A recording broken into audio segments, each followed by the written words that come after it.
천국 복음 42번째 누가복음 16장 16절에서 17절 첫 언약 네 번째입니다. 율법과 선지자는 요한의 때까지요. 그 후부터는 하나님 나라의 복음이 전파되어 사람마다 그리로 침입하느니라. 그러나 율법의 한 획이 떨어짐보다 천지의 없어짐이 쉬우리라. 아멘. 어제 말씀 잠깐 점검하고 시작하겠습니다. 예수님 당시의 대제사장, 서기관, 바리새인 등 율법으로 사는 종교인들은 하나님의 뜻인 새 언약의 복음이 무엇인지 몰랐습니다. 그들은 하나님의 뜻을 모르고 하나님의 말씀을 율법으로 듣고 율법으로 가르치며 남을 판단하고 정죄하며 살았습니다. 예수님은 그들을 향해 독사의 새끼들, 마귀의 자녀들이라고 저주하셨습니다. 둘째 언약, 복음이 아닌 첫 언약, 율법으로 사는 것은 불법을 행하는 것입니다. 하나님의 뜻이 아니니까 불법이죠. 첫 언약으로 사는 자들은 복음을 몰라 율법을 행하였기 때문에, 즉 복음으로 살지 않았기 때문에 천국에 들어갈 수 없습니다. 마태복음 7장 21절에서 23절이 그 말씀입니다. 이제 오늘 아홉 번째입니다. 예수 그리스도와 율법과의 관계를 보겠습니다. 예수님은 하나님의 생명으로 사심으로 말미암아 율법의 요구를 이루시는 삶, 즉 율법의 요구를 완전케 하시는 삶을 사셨습니다. 마태복음 5장 17절. 내가 율법이나 선지자나 폐하러 온 줄로 생각하지 말라. 폐하러 온 것이 아니요 완전케 하려 함이라. 아멘. 폐하러 오신 게 아니라 완전케 하러 오셨다. 그리고 예수님은 우리의 옛사람과 함께 십자가에 죽으심으로 하나님의 말씀을 사람에게 듣고 사는 법, 율법과 법조문을 폐하셨습니다. 로마서 10장 4절. 그리스도는 모든 믿는 자에게 의를 이루기 위하여 율법의 마침이 되시니라. 아멘. 율법의 마침. 예수님이 오심으로 율법은 끝났다. 아멘. 그런 율법의 기능이 두 가지잖아요. 그리스도를 알게 하는 거. 자기의 죄를 깨닫고 그리스도를 알게 하는 거. 몽학 선생이라 그랬죠. 초등교사라 그랬죠. 초등교사라는 얘기는 율법이 있어야 복음을 알게 된다는 거예요. 율법을 모르고 복음을 어떻게 알겠어요? 예. 그리고 또 하나의 기능은 생명된 사람들, 복음으로 생명된 사람들의 삶의 지침서입니다. 율법은. 그러니까 율법은 절대로 없어져서는 안 될 거예요. 여기 지금 율법의 마침이라는 거는 의를 이루기 위한 율법은 끝났다가 말이에요. 예. 에베소 2장 15절. 원수된 것 곧 의문으로 된 계명의 율법을 자기 육체로 폐하셨으니. 아멘. 골로새 2장 14절. 우리를 거스리고 대적하는 법조문으로 쓴 증서를 지우시고 제하여 버리사 십자가에서 못 박으시고. 아멘.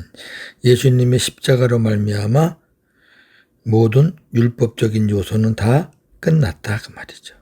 따라서 율법과 선지자 곧 사람에게 하나님의 말씀을 듣고 살던 구약 시대는 세례 요한으로 끝났습니다. 율법 시대의 마지막 선지자가 세례 요한입니다. 그리고 이어서 나오신 예수 그리스도가 복음의 선지자입니다. 누가복음 16장 16절 17절. 율법과 선지자는 요한의 때까지요. 그 후부터는 하나님 나라의 복음이 전파되어 사람마다 그리로 침입하느니라. 그러나 율법의 한 획이 떨어짐보다 천지의 없어짐이 쉬우리라. 아멘. 율법과 선지자는 구약은 요한의 때까지다. 그 후부터는 이제 새 나라가 시작되는 거죠. 하나님 나라의 복음이 시작되는 거죠. 사람마다 그리로 침입한다. 옛날에 율법에 사로잡힌 사람들이 빠져나와서 복음 안으로 들어간다 그 말이죠. 그리고 율법의 한 획이 떨어짐보다 천지의 없어짐이 쉽다는 얘기는 천지가 없어지기 전에는 율법은 존재한다 그 말이죠. 절대 율법이 없어지지 않습니다. 율법을 폐하하셨다는 것은 율법이 없어지고 율법이 필요 없다는 말이 아닙니다. 요한일서 2장 7절 8절.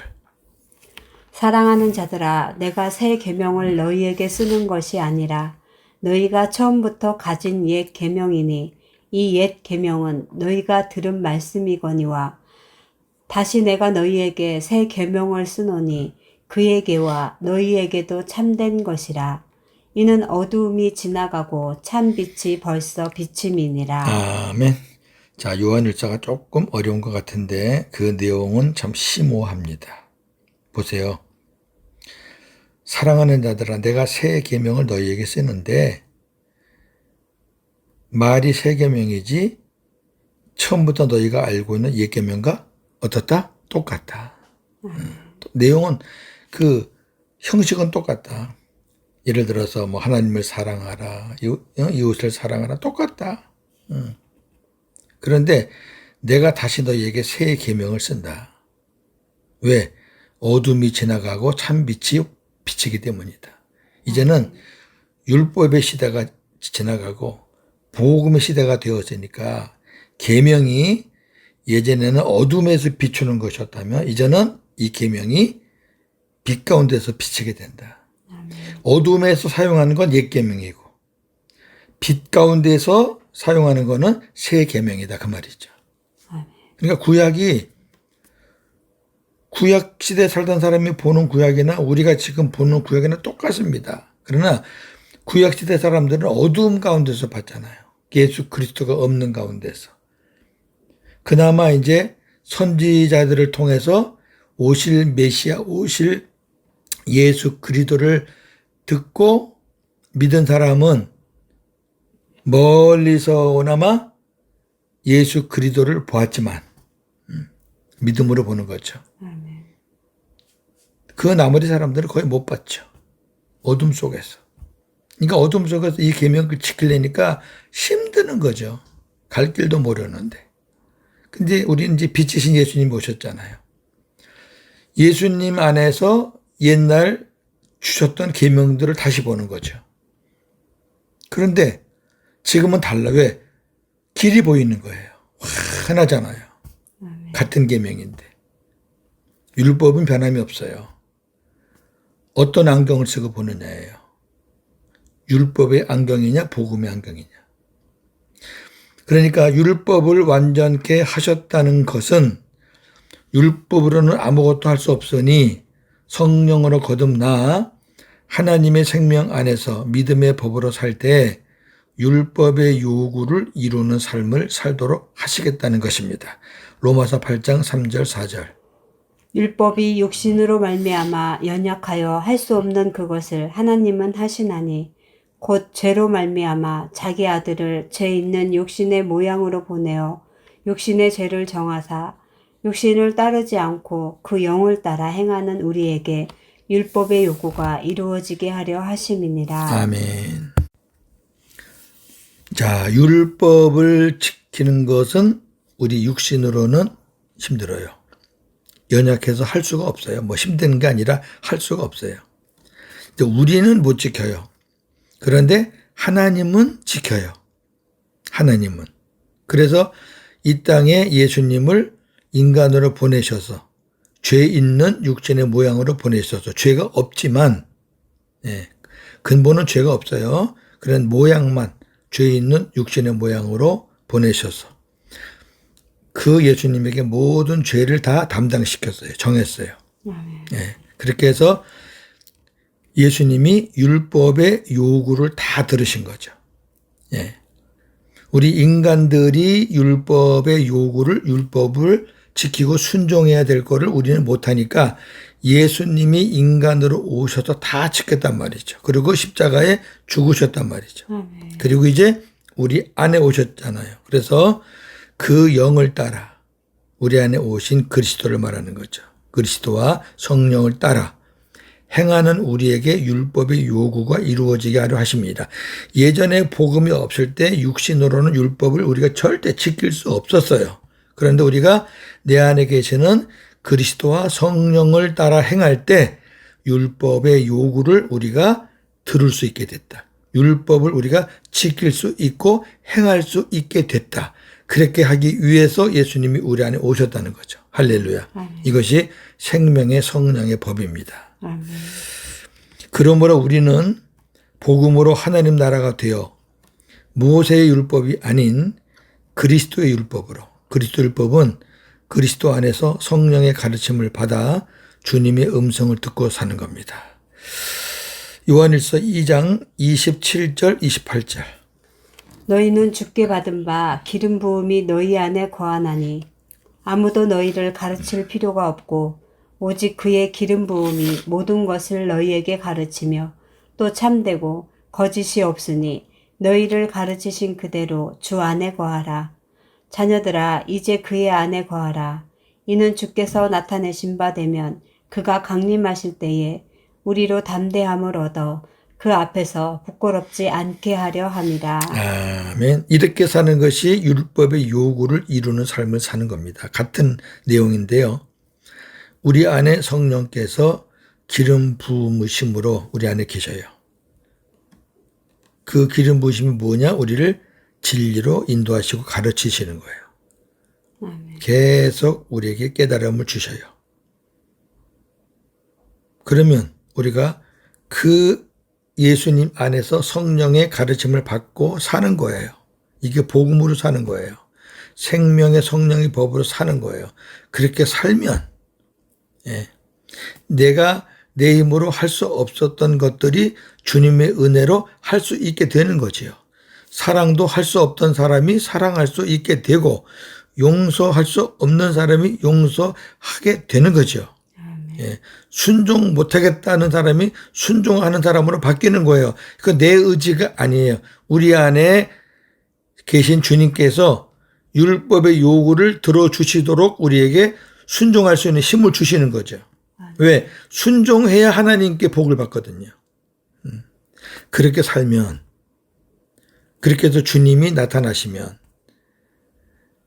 생명의 성령의 법, 새 언약의 복음으로 사는 사람은 나를 나타내는 삶이 아니잖아요. 내가 그렇게 살면 주님이 나타나서 일을 하셔요. 주님이 역사하셔요.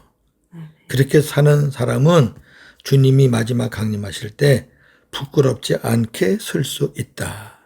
굉장한 말씀이죠. 큰 10번째입니다. 이제 첫 언약을 거의 맞춰가는데 이제 첫 언약과 둘째 언약, 옛 언약과 새 언약의 그 연결고리를 좀 보겠습니다. 하나님의 말씀을 사람에게만 듣고 가르침을 받고 사는 것은 첫 언약에 속한 자요, 율법으로 사는 자요, 저주받은 자요, 그리스도의 은혜에서 떨어진 자요, 불법을 행하는 자입니다. 갈라디아 3장 10절. 무릇 율법 행위에 속한 자들은 저주 아래에 있나니 기록된 바 누구든지 율법책에 기록된 대로 모든 일을 항상 행하지 아니하는 자는 저주 아래에 있는 자라 하였습니다. 아멘. 갈라디아 5장 4절. 율법 안에서 의롭다함을 얻으려 하는 너희는 그리스도에게서 끊어지고 은혜에서 떨어진 자로다. 아멘. 제가 목회자로서 제 의견을 말한다면 지금도 하나님의 말씀을 사람에게만 듣고 가르침을 받고 사는 사람들이 많습니다. 가르치는 자가 주석이나 설교집, 강해집 등을 보면서 또 원어 책을 보면서 연구해가지고 가르치는 겁니다. 그 과정에 성령의 개입이나 복음의 역사는 없습니다. 지식이죠. 사람들은 그걸 받아가지고 그것이 진리인 양 더 그 가르침대로 삽니다.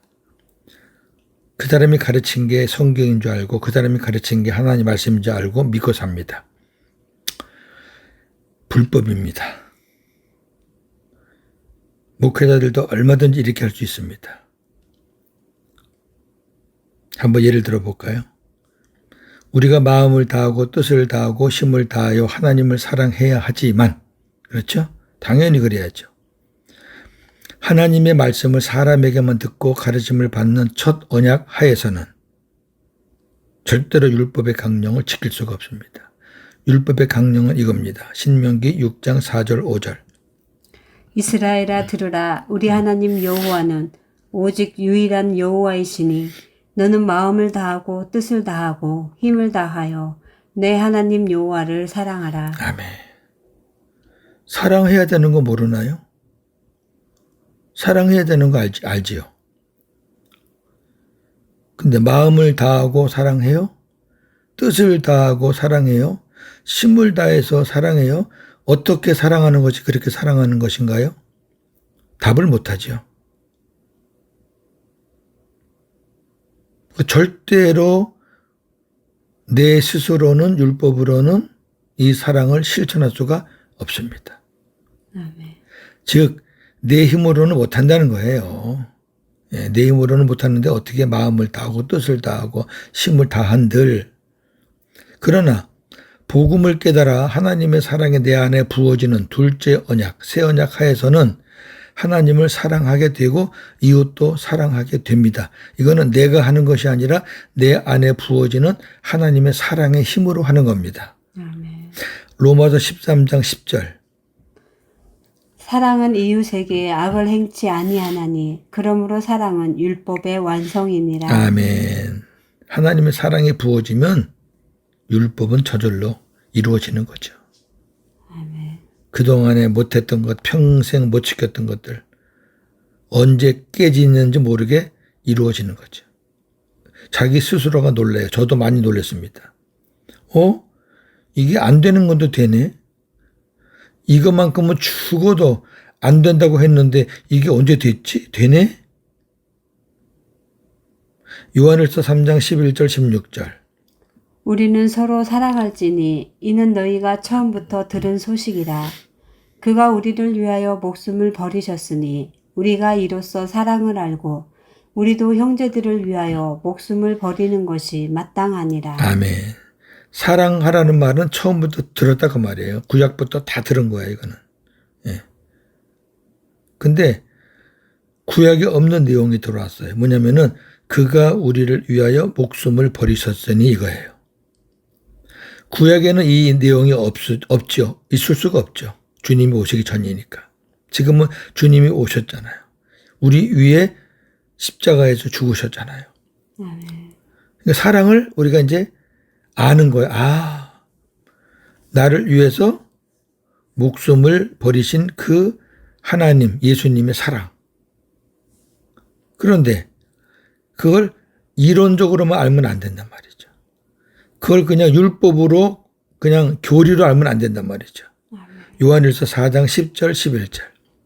사랑은 여기 있으니 우리가 하나님을 사랑한 것이 아니요 하나님이 우리를 사랑하사 우리 죄를 속하기 위하여 화목제물로 그 아들을 보내셨음이라.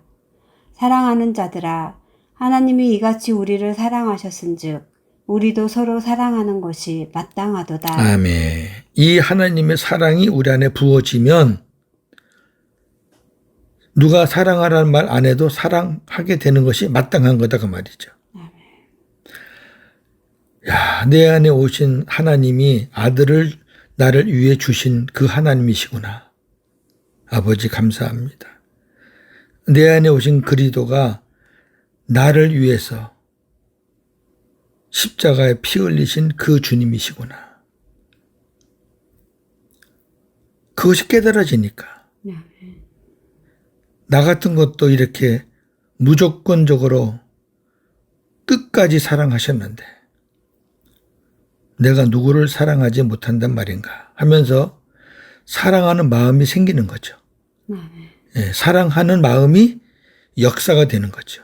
내가 하는 게 아닙니다. 하나님이, 주님이, 성령께서 그렇게 역사하시는 겁니다. 억지로는 안 돼요. 새 언약의 복음은 인간의 생각으로 억지로 하는 게 아닙니다. 하나님은 첫 언약을 폐하시고 둘째 언약을 세우실 것을 예언하셨습니다. 예레미야서 31장 31절에서 33절. 여호와의 말씀이니라. 보라, 날이 이르르니 내가 이스라엘 집과 유다 집에 새 언약을 맺으리라. 이 언약은 내가 그들의 조상들과 손을 잡고 애굽 땅에서 인도하여 내던 날에 맺은 것과 같지 아니할 것은 내가 그들의 남편이 되었어도 그들이 내 언약을 깨뜨렸음이라. 여호와의 말씀이니라. 그러나 그날 후에 내가 이스라엘 집과 맺을 언약은 이러하니 곧 내가 나의 법을 그들의 속에 두며 그들의 마음에 기록하여 나는 그들의 하나님이 되고 그들은 내 백성이 될 것이라. 아멘. 언약은 두 개뿐입니다. 31절 32절은 첫 언약, 옛 언약이고 33절은 새 언약, 둘째 언약입니다. 아멘. 첫 언약은 애굽 땅에서 인도하여 낼 때 맺은 언약입니다. 시내산에서 율법으로. 하나님은 이스라엘 백성들의 남편이었습니다. 그런데 그들이 하나님의 언약을 깨뜨렸기 때문에 첫 언약은 효력이 없어졌습니다. 안 돼요. 왜? 첫 언약은 너희가 내가 하는 말에 순종해라. 내 명령을 지키면 너희가 복을 받을 것이다. 누가 지켜요? 지킬 수 있는 사람이 없어요. 육신의 마음과 생각으로는 안 되거든요. 생각은 되는데 실행이 안 돼요. 그래서 그날 후에 이스라엘 집과 맺을 다른 언약이 나옵니다. 그 언약이 뭐냐면은 하나님이 하나님의 법을 그들의 마음에 두고 기록하고 그래서 그들은 나의 백성, 나는 그들의 하나님이 된다는 약속입니다. 이거는 껍데기에서 일어나는 약속이 아니라 우리 마음 속에서 일어나는 약속입니다. 즉 말씀이신 예수 그리스도께서 우리 마음에 들어오신다는 겁니다. 그러니까 예수님을 마음에 모신 자가 하나님의 백성이 된다는 겁니다. 이것이 새 언약입니다. 예수님은 하나님의 약속대로 새 언약을 이루시기 위해서 새 언약의 중보자로 오셨습니다. 히브리서 9장 15절.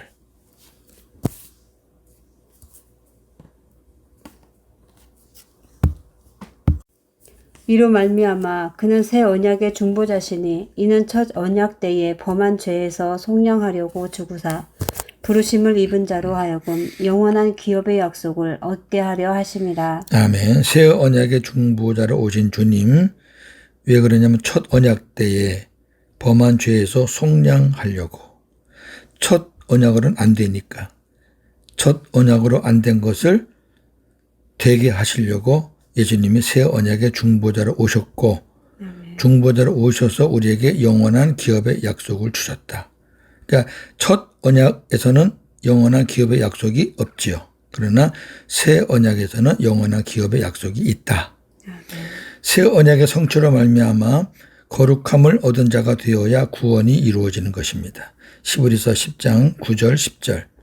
그 후에 말씀하시기를 보시옵소서 내가 하나님의 뜻을 행하러 왔나이다 하셨으니 그 첫째 것을 폐하심은 둘째 것을 세우려 하심이라.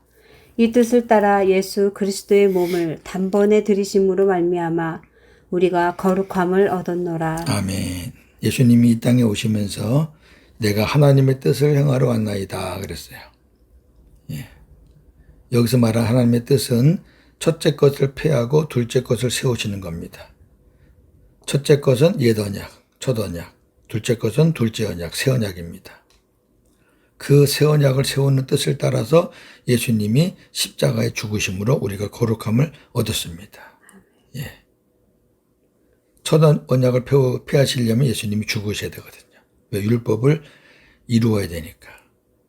그리고 부활하셔서 우리 안에 임마누엘로 오셔서 우리를 거룩하게 하셨습니다. 그러므로 새 언약을 모르면 예수님도 구원도 모르는 것입니다. 첫 언약만 갖고는 안 됩니다. 왜냐하면 하나님께서 맹세로 약속하신 대로 옛 언약을 폐하고 새 언약을 이루시기 위해 예수님이 이 땅에 오셨기 때문입니다. 이것은 온 인류를 향하신 하나님의 뜻이었습니다. 아멘. 정리하고 나누겠습니다. 첫째, 예수님께서 율법을 폐하러 오신 것이 아니라 완전케 하러 오셨다는 것은 율법이 없어지고 율법이 필요 없다는 말이 아니라 율법으로는 아무것도 할 수 없으니 성령으로 거듭나 하나님의 생명 안에서 믿음의 법으로 살 때 율법의 요구를 이루는 삶을 살도록 하시겠다는 것입니다. 둘째, 우리가 마음을 다하고 뜻을 다하고 힘을 다하여 하나님을 사랑해야 하지만 하나님의 말씀을 사람에게만 듣고 가르침을 받는 첫 언약 아래에서는 절대로 율법의 강령을 지킬 수가 없습니다. 그러나 복음을 깨달아 하나님의 사랑이 내 안에 부어지는 둘째 언약 아래에서는 하나님을 사랑하게 되고 이웃도 사랑하게 됩니다. 아멘. 첫 언약에 대해서는 내일 이제 마지막 시간 계속하겠습니다. 오늘도 복음으로 승리하는 저와 여러분 되기를 주님의 이름으로 축원합니다. 아멘. 하나님 감사합니다. 오늘 예수님께서 율법을 폐하러 온 것이 아니라 완전케 하러 오셨다라는 말씀을 우리가 복음으로 살펴보았고, 우리가 마음을 다하고 뜻을 다하고 힘을 다해서 하나님을 사랑해야 하지만 우리 육신의 마음과 생각으로는 도저히 할 수 없음을 우리는 고백하지 않을 수 없습니다. 그러나 연약한 우리 몸에 삼위 하나님이 들어오시고 하나님의 사랑이 부어지면 내 생각과는 관계없이 하나님께서 우리 마음을 주님의 마음으로 부드럽게 하셔서 하나님을 사랑하게 만들고 이웃도 사랑하게 만든다는 것입니다. 그래서 우리 육신의 힘으로는 율법의 요구를 들어줄 수 없지만, 지킬 수 없지만 주님이 내 안에 오셔서 주께서 은혜를 주시고 또 주께서 말씀을 주심으로 인해서 율법에 순종할 수 있는 능력과 힘을 주심으로 율법의 요구를 이루어 가시는 그 하나님의 놀라운 사랑과 역사에 감사와 찬양을 올립니다. 오늘도 첫 언약, 옛 언약에 머물러 있는 사람들이 적지 않습니다. 우리가 이 복음을 널리 많이 전해서 다 새 언약, 둘째 언약, 복음 언약, 은혜 언약 안에 들어와서 구원받고 하나님께 영광 돌리는 사람들이 많아지기를 소망합니다. 감사합니다. 오늘도 복음으로 승리하는 하루가 되게 하여 주시옵소서. 예수님의 이름으로 기도하옵나이다. 아멘.